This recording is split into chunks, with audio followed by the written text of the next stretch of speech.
തിരുവനന്തപുരം ജഗതി വാർഡിൽ നിന്നും 4-ാം അംഗത്തിനിറങ്ങിയിരിക്കുകയാണ് BJP. സ്ഥാനാർത്ഥിയായ PT. മധു. ഇക്കുറി തിരുവനന്തപുരം നഗരസഭ ഭരണം ബി.ജെ.പി. നേടുമെന്നാണ് പി.ടി. മധു പറയുന്നത്.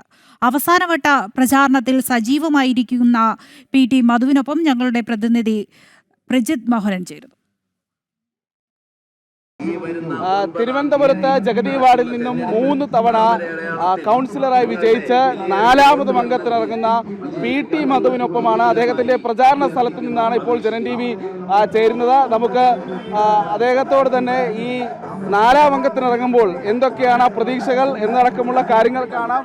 ഇപ്പോൾ അദ്ദേഹം നമുക്കിപ്പോൾ ദൃശ്യങ്ങളിൽ തന്നെ കാണാൻ കഴിയും. ഇപ്പോൾ വരുന്ന ആളുകളോട് വോട്ട് അഭ്യർത്ഥിച്ചു കൊണ്ടിരിക്കുകയാണ്. ഈ തുറന്ന വാഹനത്തിൽ പോകുമ്പോൾ തന്നെ മത്സ്യേട്ടാ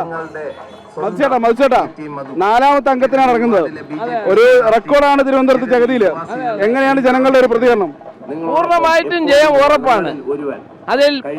അതിൽ ജാതിയോ മതമോ ഒന്നുമില്ലാതെ കഴിഞ്ഞ 3 വർഷം ബി.ജെ.പി. കൗൺസിലർ ജയിച്ച എങ്ങനെയാണോ അതിലും മടങ്ങ് വോട്ട് നേടി ഇപ്രാവശ്യം ജയിച്ചിരിക്കും. ഒരു സംശയവുമില്ല. ഇത്തവണ ബി.ജെ.പി. കോർപ്പറേഷൻ പിടിക്കും. അതിനെന്ത് സംശയം? കോർപ്പറേഷൻ പിടിച്ചിരിക്കും. അങ്ങനെയാണെങ്കിൽ ചരിത്രമാവും. കേരളത്തിന്റെ നിയമസഭയും പിടിക്കും. അതെ, ഉറപ്പാണ്. എങ്ങനെയാണ് ഈ ജനം മാറിക്കഴിഞ്ഞു. വളരെ എല്ലാവരോട്ടും വളരെ സൗഹൃദത്തോടെ ഒക്കെ ഇടപഴകുന്ന ഒരാളാണ് എന്നുള്ളതാണ് നമുക്ക് മനസ്സിലാക്കുന്നത്. അങ്ങനെ എപ്പോഴും എല്ലായിടങ്ങളിലും അദ്ദേഹത്തിന് വലിയ സ്വീകരണം ഇവിടെ ലഭ്യമാകുന്നുണ്ട്. എന്തായാലും വലിയ ആവേശത്തിൽ തന്നെ തെരഞ്ഞെടുപ്പിനെ നേരിട്ടുകൊണ്ടിരിക്കുകയാണ്.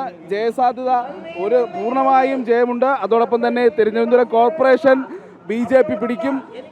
നിയമസഭയിലും ബി.ജെ.പി. വെന്നിക്കൊടി പാറിക്കുമെന്നൊക്കെയുള്ള പ്രതീക്ഷകളുമായി പി.ടി. മധു തന്റെ പ്രചരണം തുടർന്നുകൊണ്ടിരിക്കുകയാണ്.